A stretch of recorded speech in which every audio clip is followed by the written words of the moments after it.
Ал Берік, сіздің резюмеңізбен таныстым. Сіз бізге сәйкес келесіз. Бірақ міндетті түрде қойылатын сұрақ. Сіз бұл жұмысты қалайсыз ба? Берік. Болашақта біздің баламыз өте абыройлы ғалым болады. Жоқ. Берік болашақта өте абыройлы кәсіпкер болады. Балам, сен ендігәрі ақыл ойды дамытатын ойындарды ғана ойнайсың. Сосын Берік, сен далада ойнауыңды қой. Мектепке дайындал.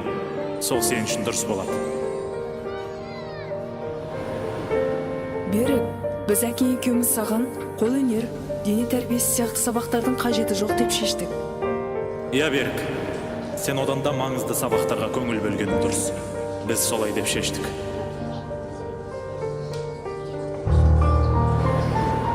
Берік, сен мектепті үздік бітірдің, енді сенің мынау оқу орнына түскенің дұрыс.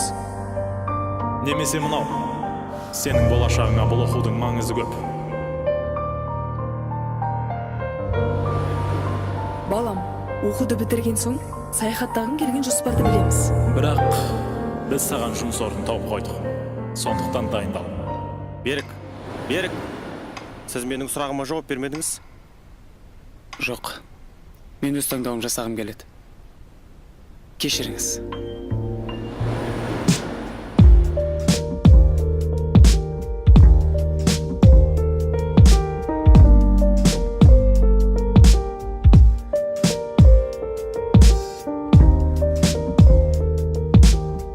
Өмір керуен.